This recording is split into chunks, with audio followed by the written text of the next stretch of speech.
أما بعد فأعوذ بالله من الشيطان الرجيم. بسم الله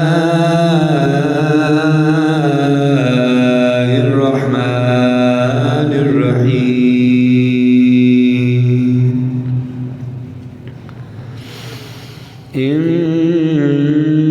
إنما يريد الله ليذهب عنكم الرجس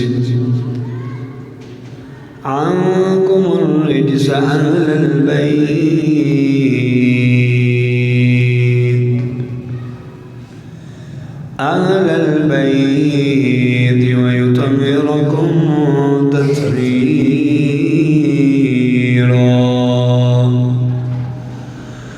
قال الله تبارك وتعالى في شأن حبيبه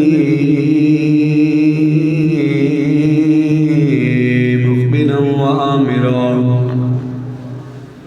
إن الله وملائكته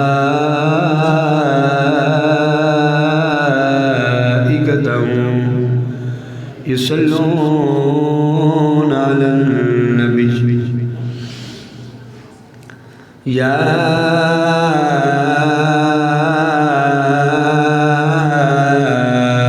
أيها الذين آمنوا صلوا عليه وسلموا تسليما. رد باغ الصلاة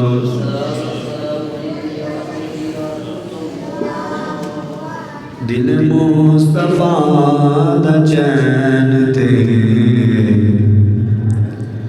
قرار فاطمہ.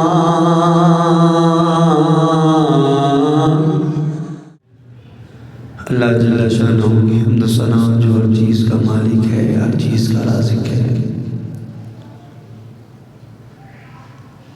اللہ جل شانہ کی حمد و ثنا کے بعد درود و سلام بارگاہ سید الانبیاء محبوب کی بڑیا شفاعی روز جزا نبی کرم شفیع معظم تاجدار بطحا سرور کائنات فخر موجودات باعث تخلیق کائنات صدر وزیر کائنات مصدر کائنات وجہ کائنات جان کائنات جانے جہان کائنات بلکہ بوجہ تخلیق کل کائنات جناب محمد مصطفیٰ صلی اللہ تعالی علیہ وآلہ وسلم کے بعد عزیز القدر سامعین و حاضرین کرام، السلام علیکم ورحمۃ اللہ وبرکاتہ. الحمدللہ ثم الحمدللہ. ماہ رمضان مبارک جاری و ساری ہے. آج کا یہ جمعۃ المبارک عظیم دن ہے. یہ جمعۃ المبارک رمضان شریف کا پہلا جمعۃ المبارک ہے. جمعے کا دن تمام دنوں کا سردار دن ہے، یعنی ہفتہ سے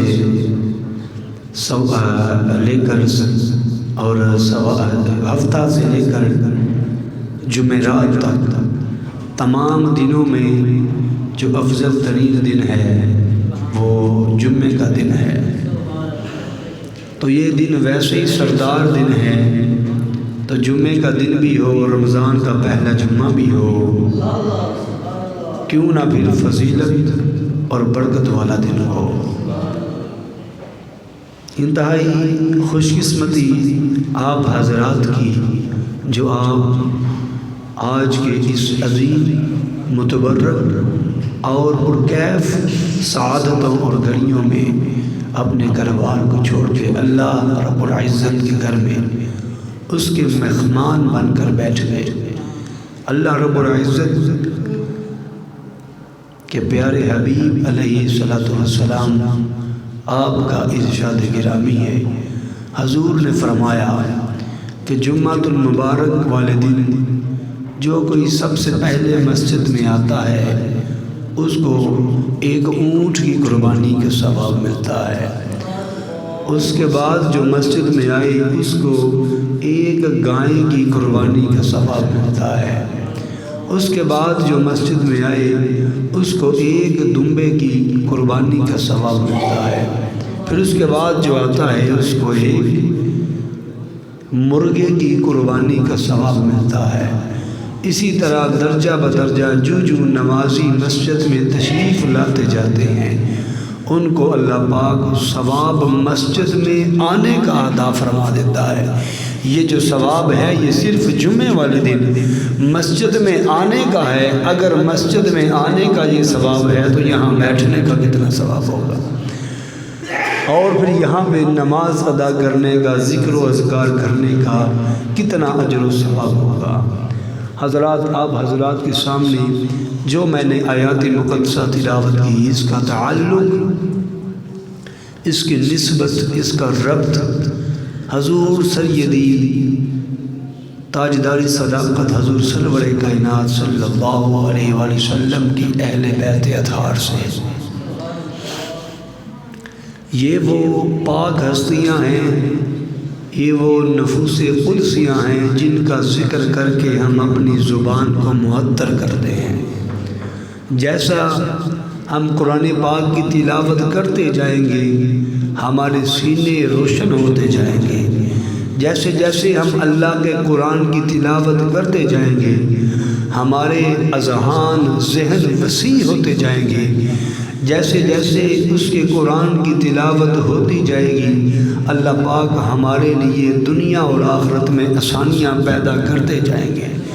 جیسے جیسے قرآن کی تلاوت سے فوائد ملتے جاتے ہیں ویسے ویسے جس کی نسبت حضور سے ہے اس کا ذکر کرنے سے انسان کے بگڑے کام سنورتے جاتے ہیں۔ یہ ہم کیوں اہل بیت اطہار کا ذکر کرتے ہیں؟ کیوں ہم حضور سرکار دو عالم صلی اللہ علیہ وسلم کے صحابہ کرام کا ذکر کرتے ہیں؟ یہ اس لیے ان کا ذکر کرنے سے ایمان میں تقویت بھی ملتی ہے، ایمان میں مضبوطی بھی آتی ہے، اور ہمارے دلوں میں سکون بھی آتا ہے، اور اس وجہ سے ہمارے اندر روحانیت بھی پیدا ہوتی ہے۔ ساری بات ہی روحانیت ہے۔ انسان کے دل میں، کسی بھی مومن مسلمان کے دل میں سب سے بڑی جو بات ہے وہ روحانیت ہے۔ حضرت نور الدین زنگی رحمۃ اللہ علیہ، ان کی مجھے ایک بات یاد آ گئی۔ یہ وہ ہستی ہیں کہ جن کو خواب کے اندر میرے نبی علیہ الصلوۃ والسلام آپ نے اشارتاً، یہ وقت کے بادشاہ تھے، یہ روم کے بادشاہ تھے، وقت کے بادشاہ تھے، خواب کے اندر میرے پیارے نبی علیہ السلام نے اشارتاً ایک دفعہ، دو دفعہ، تین دفعہ حضور نے فرمایا کہ نور الدین زنگی کوئی ہے جو مجھے تنگ کر رہا ہے۔ اب نور الدین زنگی کو سمجھ نہیں آیا۔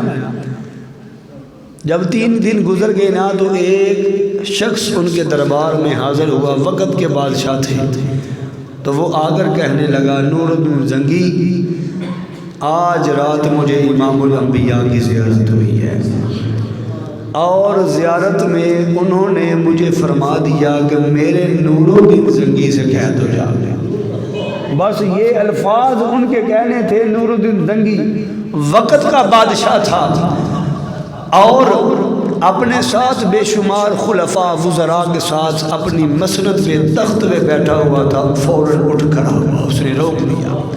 اس نے اس سے کہا کہ کیا کہا؟ اس نے کہا کہ مجھے یہ کہا حضور نے کہ میرے نور الدین زنگی سے جا کے کہہ دو۔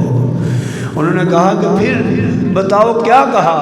انہوں نے 3 سے 4 دفعہ یہ فکرہ دہرایا، تو پھر انہوں نے کہا کہ اچھا بادشاہ کہنے لگا کہ انہوں نے کیا حکم دیا؟ انہوں نے حکم یہ دیا کہ وہ جو تمہاری خواب تمہیں آ رہی ہے اس کی تعبیر کو پورا کرو، اس کو پورا کرو۔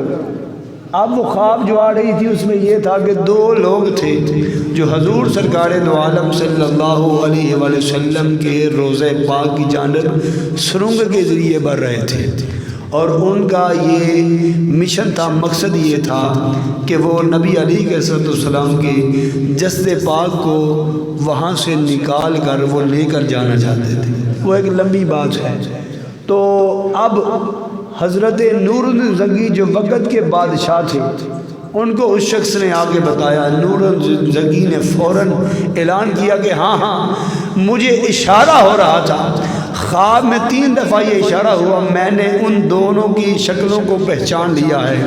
المختصر میں یہ بیان کروں کہ پھر وہ اپنے لشکر کو لے کے، کیونکہ اس وقت ان کے پاس دنیا جہان میں سب سے بڑا لشکر تھا، بہت بڑا لشکر جنگی ساز و سامان کے ساتھ، وہ مدینہ شریف آ گئے۔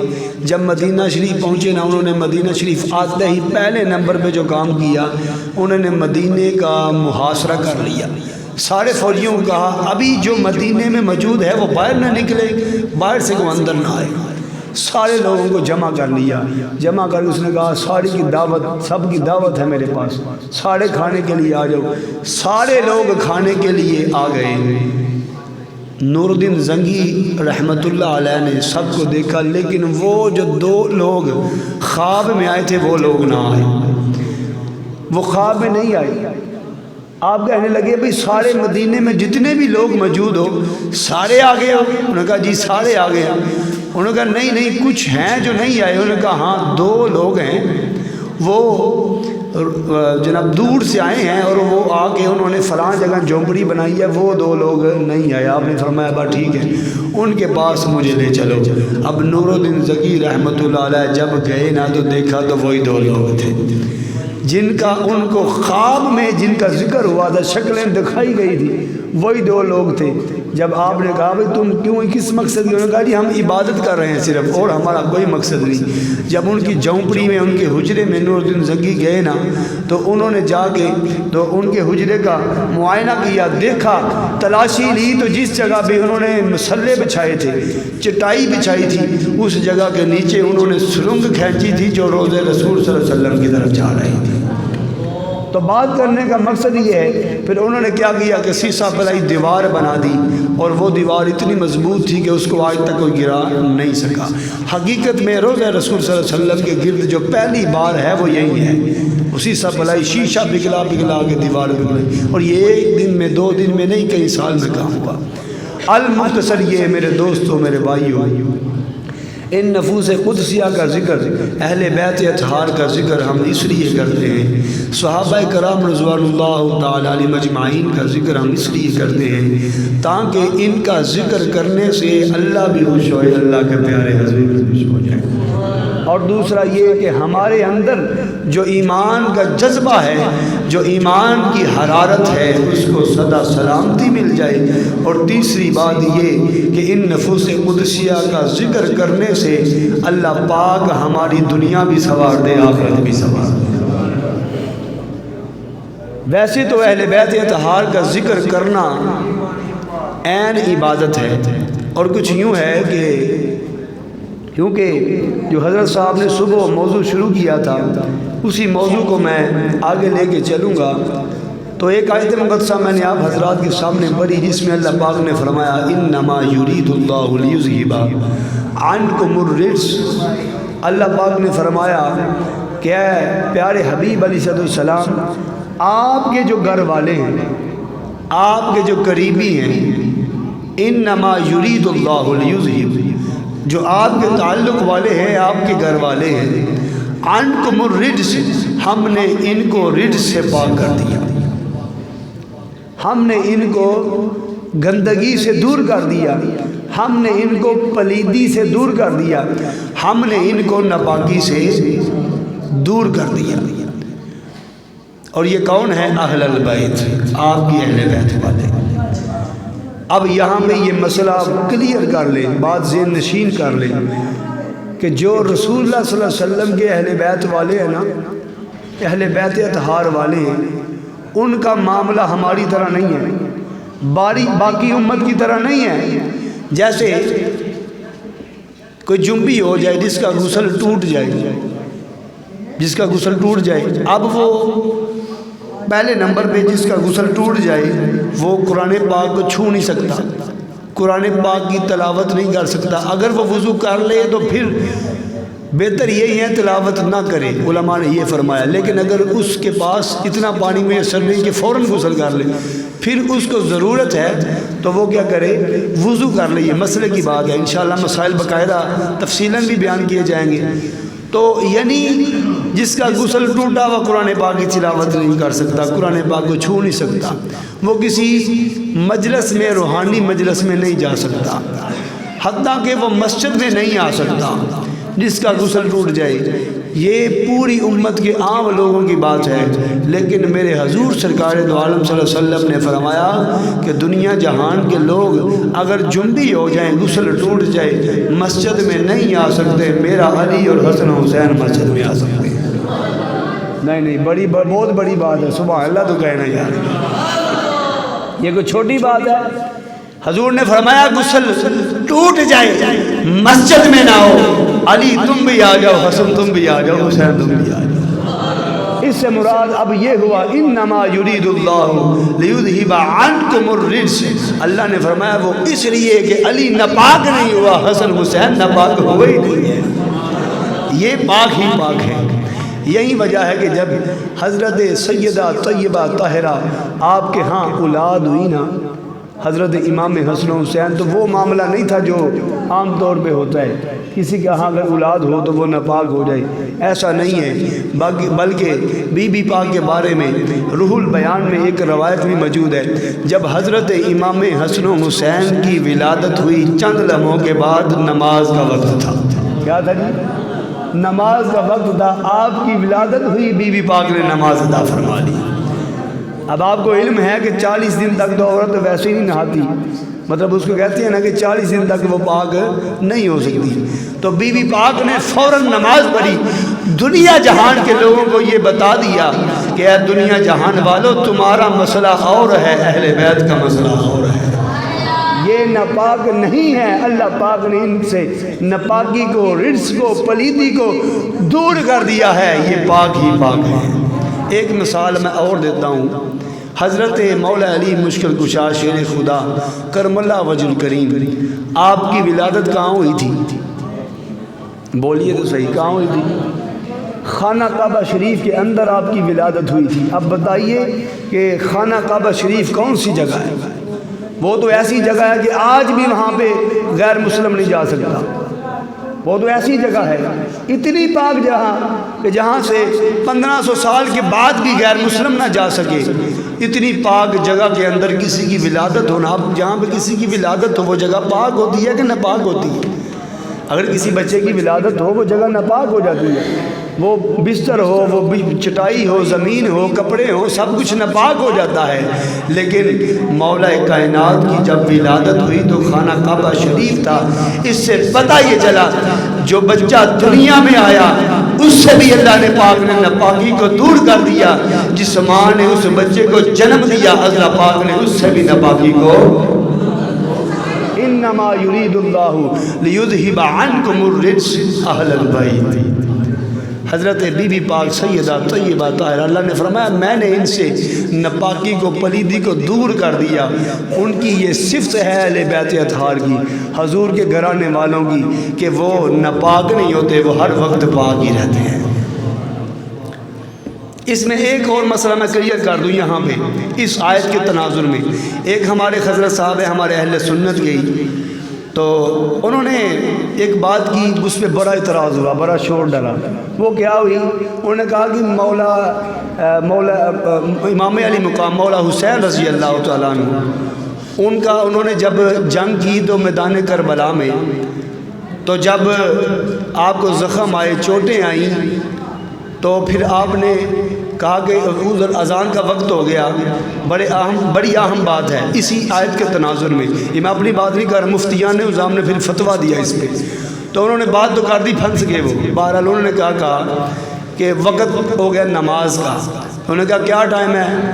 تو شمر اور لین دوسرے جتنے بھی تھے ان ظالموں نے کہا جی نماز کا ٹائم ہے، آپ نے فرمایا میں نماز ادا کروں گا، تو آپ نے نماز ادا کی۔ اب مسئلہ یہ ہے کہ اگر جسم سے خون بہہ جائے، نکل جائے تو وضو نہیں رہتا، وضو نہیں رہتا، تو انہوں نے مسئلہ بیان کر دیا امام علی مقام کے بارے میں، تو انہوں نے کہا جی ان کا وضو نہیں تھا، انہوں نے نماز کیسے پڑھ لی، معاذ اللہ ثم معاذ اللہ۔ اس پہ علماء نے بہت زیادہ، آپ نیٹ پہ دیکھیں تو ابھی بھی ویڈیو موجود ہوگی، تو پھر علماء نے یہ دلیل دی کہ عام انسان کا یہ معاملہ ہے، اگر خون زیادہ بہہ جائے وضو نہیں رہتا، وہ نماز نہیں پڑھ سکتا۔ تو اگر وضو نہیں تھا، امام علی مقام نے معاذ اللہ ثم معاذ اللہ نماز پڑھی، انہوں نے کہا ایسا نہیں ہے، وہ عام انسان نہیں ہے، وہ بی بی پاک کا جایا ہوا ہے، وہ رسول اللہ صلی اللہ علیہ وسلم کا نواسہ ہے، رسول اللہ صلی اللہ علیہ وسلم کا نواسہ۔ انما یرید اللہ یذہب عنکم الرجس، اہل البیت کے تناظر میں امام علی مقام سے جسم سے خون نکل رہا ہے، لوگ یہ نہ سمجھے میرا امام وضو کے ساتھ نہیں ہے۔ انہیں فرمایا ایسا بالکل ہرگز نہیں ہے، اللہ پاک نے ان سے رجس سے، ناپاکی سے دور کر دیا۔ ارے تم یہ کہہ رہے ہو خون نکلا وضو نہیں رہا، وہ فرمانے لگے نہیں نہیں، اگر امام علی مقام کا خون نکلا ہے تو وضو نہ رہے تو نماز ادا کر لے۔ فرمایا ایسا نہیں ہے، وہ ہر وقت سوتے بھی ہو، سو کے اٹھ کے بھی نماز پڑھ سکتے ہیں، وہ عام نہیں ہے، وہ نواز رسول ہے۔ یہ بہت بڑی بات ہے،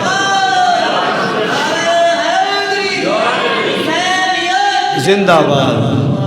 تو یہ بہت بڑی بات ہے، یہ چھوٹی بات نہیں ہے، یہ وہ ہستیاں ہیں کہ جن کے بارے میں اللہ فرما رہا ہے، گواہی دینے والا کوئی دنیا کا انسان نہیں ہے، خود رب ذوالجلال ہے، میرا مالک فرما رہا ہے ان سے میں نے رجس کو پاک کر دیا۔ اب رجس میں بہت کچھ آتا ہے، اس کی تفصیل میں بیان کروں، اس میں گندگی، پلیدی، ناپاکی سب کچھ اس میں آ جاتا ہے۔ اللہ نے فرمایا ان سے میں نے ہر چیز کو پاک کر دیا۔ اب پاکی سے مراد یہ ہے مولا علی بھی پاک۔ بولیے تو صحیح آج، یقین جانیے روزہ رکھ کے اہل بیت، میں تو یہ محسوس کر رہا ہوں جیسے جیسے اہل بیت اطہار کا ذکر کر رہا ہوں میرا سینہ صاف ہو رہا ہے۔ یہ تو ذکر اتنا معطر ذکر ہے، مولا علی بھی پاک، بی بی فاطمہ الزہرا بھی پاک، مولا حسن بھی پاک، حسین بھی پاک۔ تو یہ سارے کے سارے پاک ہستیاں ہیں۔ تو آئیے بی بی پاک کے بارے میں مزید بیان کروں، وقت کے دامن میں اتنی گنجائش نہیں۔ آپ کے بارے میں حضرت صاحب نے جو خطاب فرمایا ماشاءاللہ مدلل الفاظ کے ساتھ انہیں فرمایا، تو انہوں نے جو شان بیان کی میں نے آج تک وہ ویسے شان نہیں سنی، کہ جو انہوں نے فرمایا کہ کل کوثر، اتنی عظیم شان، جیسے اللہ پاک نے اپنے پیارے حبیب علیہ السلام نے فرمایا کہ آپ سب کچھ دینے والے ہیں، اسی طرح کل کوثر سے مراد بی بی پاک کا جو انہوں نے وہ نقطہ اٹھایا، امام راضی کا قول نقل کیا، اسی طرح بی بی پاک کے بارے میں بھی یہ فرمایا جس طرح اللہ کے پیارے حبیب علیہ السلام سب کچھ عطا کرنے والے ہیں، اسی طرح دنیا جہان میں افضل ترین جو کائنات میں عورت ہے وہ کل کوثر کی تناظر میں بی بی فاطمہ۔ تو اب اس میں بے شمار آپ کو قرآن پاک میں یہ میں نے ایک آیت مقدسہ آپ کو سنا دی، ایک اور بھی ہے جس کے بارے میں اللہ پاک نے ارشاد فرمایا قُلْ لَا أَسْأَلُكُمْ عَلَيْهِ أَجْرًا إِلَّا الْمَوَدَّةَ فِي الْقُرْبَى۔ حضور سرکار دو عالم صلی اللہ علیہ وسلم کی جتنی حیات مبارکہ دیکھ لیں، آپ صلی اللہ علیہ وسلم نے اپنی امت سے کوئی مطالبہ نہیں کیا، یہ نہیں کہا کہ میں نے 63 برس تم لوگوں کو دین سکھایا، اسلام سکھایا، تم لوگوں کی تربیت کی، 1,24,000 کم و بیش صحابہ ہیں، دین کی شمع کو روشن کیا، اللہ کی توحید کا اعلان کیا۔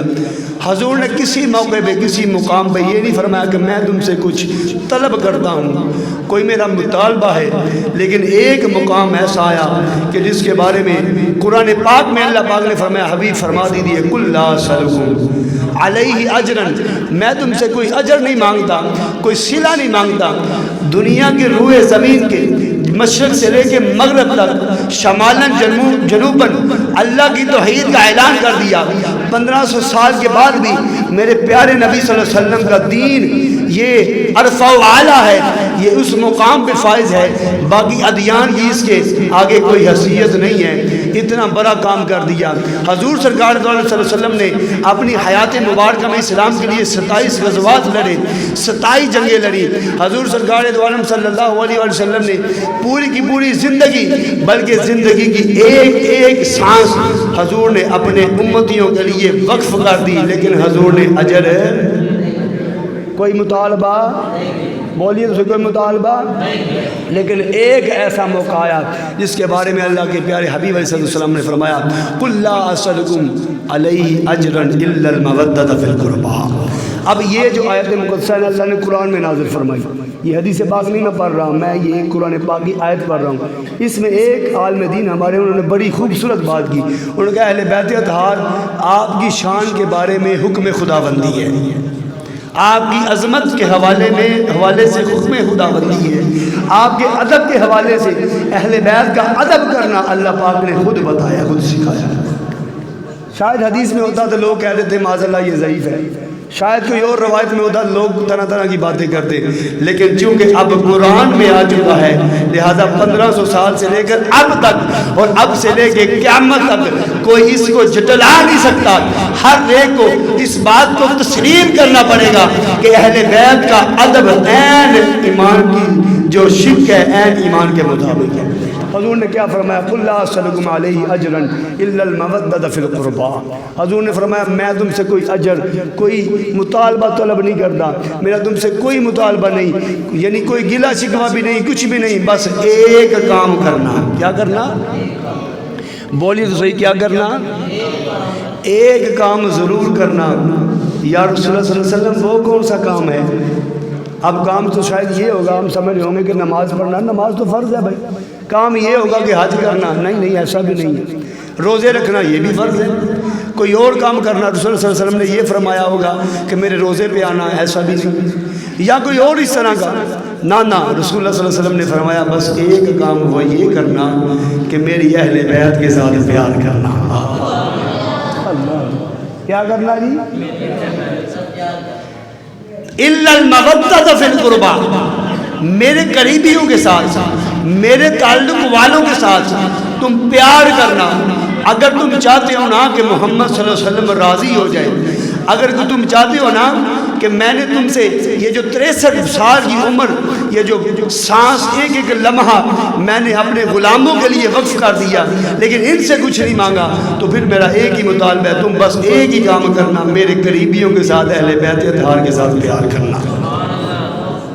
پھر حضور سرکار دو عالم صلی اللہ علیہ وسلم کی حدیث ہے، آپ نے فرمایا میری اہل بیت اطہار کی مثال کشتی نوح کی طرح ہے۔ کس طرح؟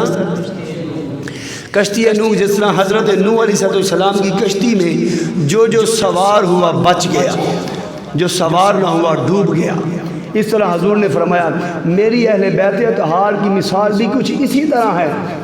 جو مسلمان مومن میری اہل بیت اطہار کے ساتھ پیار کرے گا اس کا ایمان بچ جائے گا، جو ان سے پیار نہیں کرے گا وہ ایمان سے ہاتھ دھو بیٹھے گا، وہ ایمان سے خالی ہو جائے گا۔ کتنی بڑی بات ہے، یعنی اہل بیت اطہار کے ساتھ پیار کرنا اتنا ضروری ہے جتنا رسول اللہ صلی اللہ علیہ وسلم پہ ایمان لانا ضروری ہے۔ ایسا ہی ہے نا، ایمان رسول اللہ صلی اللہ علیہ وسلم پہ ایمان لانے کے بغیر دین مکمل ہے؟ تو یہی سمجھ لیں کہ اہل بیت اطہار کے ساتھ محبت کرنا، ان کا ادب کرنے کے بغیر دین مکمل ہے، ایمان مکمل ہے۔ ہماری روح میں وہ پختگی، وہ تازگی، وہ شفافیت، ہماری روح میں وہ جناب باقاعدگی، تقوی اس وقت تک نہیں آ سکتا جب تک اہل بیت اطہار کی محبت ہمارے دل میں موجود ہے۔ حضور سرکار دو عالم صلی اللہ علیہ وآلہ وسلم کی پیاری بیٹی جن کا ذکر یہ ہم کیوں کر رہے ہیں؟ کیونکہ 3 رمضان مبارک کو آپ کا وصال ہے۔ یہ جو کل روزہ گزرا ہے نا، آج چوتھا روزہ ہے، 3 رمضان مبارک کو سیدہ طیبہ طاہرہ آپ کا وصال مبارک ہے۔ تو آپ کے وصال مبارک کے حوالہ سے آج ہمارا صبح بھی یہی جو ہے وہ درس قرآن، درس حدیث تھا، اور آج کا میرا موضوع بھی یہی ہے۔ تو اس لیے ہم کر رہے ہیں کہ سیدہ پاک کا کل وصال تھا۔ کون سیدہ پاک؟ جن کے بارے میں حضور سرکار دو عالم صلی اللہ علیہ وآلہ وسلم آپ جب اپنی بیٹی کے پاس تشریف لاتے نا تو اپنی بیٹی کے سر انور کو سونگھتے۔ کیا کرتے؟ عام طور سے ہم دیکھیں نا بچوں کو چومتے ہیں، بچہ بھی چھوٹا ہو بچے کے پاس آئیں گے، ماتھا چومیں گے، سر کو چومیں گے، ہاتھ کو چومیں گے۔ حضور چومنے کے ساتھ ساتھ سونگھتے۔ کیا کرتے جی؟ سونگھتے۔ حضرت اماں خدیجہ الکبریٰ رضی اللہ تعالیٰ عنہ خاتون اول، آپ فرماتی ہیں یا رسول اللہ صلی اللہ علیہ وسلم لوگ بچوں کو چومتے ہیں، آپ فاطمہ کو سونگتے ہو، یہ کیا معاملہ ہے؟ حضور نے فرمایا اے پیاری خدیجہ، مجھے فاطمہ کے سر سے جنت کی خوشبو آتی ہے۔ فاطمہ کے سر سے جنت کی، یہ روایت میرے سامنے ہے۔ اب جن کے سر انور کو میرے حضور سونگے، اب حضور کسی اور جگہ سے جنت کی خوشبو نہیں لے سکتے تھے، وہ تو کائنات کے مالک ہیں، بلکہ جنت کے بھی مالک ہیں۔ وہ چاہتے تو اللہ سے التجا کرتے، اللہ پاک کسی جنت کی خوشبو کے ہاتھ جنت کے ٹکڑے کو زمین پہ بھیج دیتے، لیکن بتانا یہ مقصود ہے کہ حضور سرکار دو عالم صلی اللہ علیہ وسلم کی بیٹی عام بیٹی نہیں ہے، وہ بھی جنت کا ٹکڑا ہی ہے۔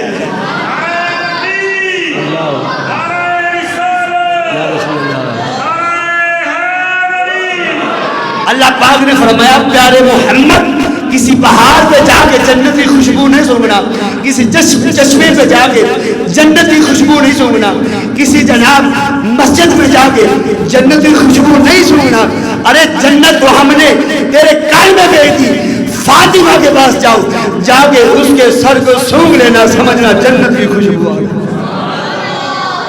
یہ وہ ہستی ہے جن کے سر کو سونگنے سے جنت کی خوشبو آتی ہے۔ اس کا مطلب یہ ہے ان کے سر مبارک سے جنت کی خوشبو آ رہی ہے، تو یہ کیسے ہو سکتا ہے بی بی پاک جنت کی سردار نہ ہو؟ یہ رسول اللہ صلی اللہ علیہ وسلم کی حدیث پاک ہے۔ حضور سرکار دو عالم صلی اللہ علیہ وسلم نے فرمایا میری بیٹی فاطمہ سیدۃ النساء العالمین ہے۔ کیا ہے جی؟ سیدۃ النساء العالمین۔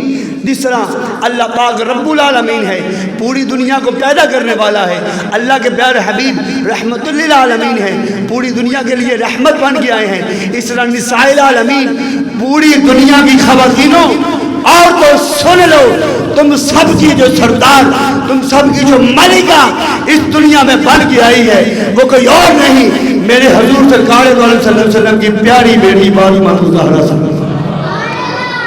صرف دنیا جہان کی خواتین تم سن لو، تمہارے لیے ہی نہیں بلکہ سن لو، اگر تو بخشش چاہتی ہو تو فاطمہ کے نقش قدم پہ آ جاؤ، کیونکہ یہ صرف دنیا جہان کی خواتین کی نہیں۔ میرے حضور نے فرمایا، حدیث پاک میرے سامنے ہے، حضور نے فرمایا میری فاطمہ صرف سیدۃ النساء العالمین، یعنی صرف اس عالم کی نہیں، اللہ اکبر، روحوں کی بھی سیدۃ النساء العالمین، روحوں کو بھی، اور جو پریاں ہیں جس کو ہم بے شمار مخلوق ہے اللہ کی، یہاں تک کہ جنت کی جو حوریں ہیں ان کی جو سردار ہے وہ بھی میری بیٹی فاطمہ الزہرا ہے۔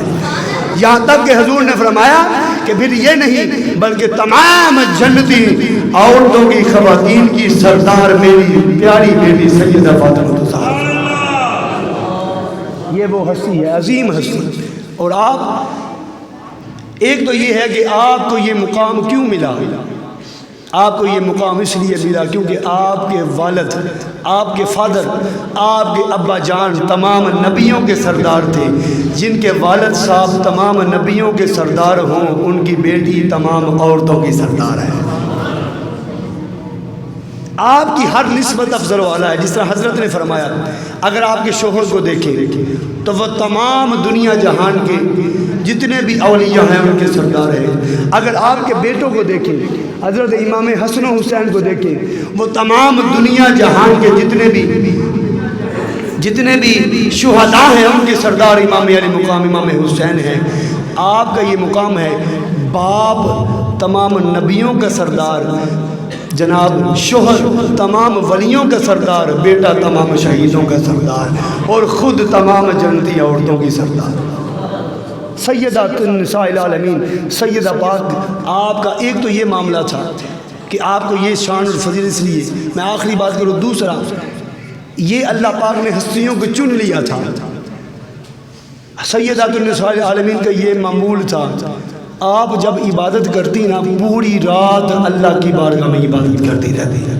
آپ تو دیکھیں نماز تراویح میں، ہم نماز تراویح پڑھتے ہیں تو زیادہ سے زیادہ 1 گھنٹہ لگتا ہے۔ 8 بجے جماعت ہوتی ہے، 8:15 یا 8:20 پہ گھنٹہ 9:30 بجے تک تراویح ختم ہو جاتی ہے، 1 گھنٹہ یا 1.25 گھنٹہ لگتا ہے۔ تو کچھ ساتھی تو آتے نہیں معذرت کے ساتھ۔ تو اب یہاں میں ایک بات بیان کروں۔ اچھا، اب کچھ لوگوں نے یہ سمجھا جیسا کہ وہ ایک فتنہ پرست آدمی میڈیا پہ آ گیا مرزا چیئرمین انہوں نے کہا جی یہ تو فرض ہی نہیں، تو اس ظالم نے تو یہاں تک کہا دیا کہ فرض نماز پڑھنی چاہیے، سنت نفل پڑھنے نہیں چاہیے۔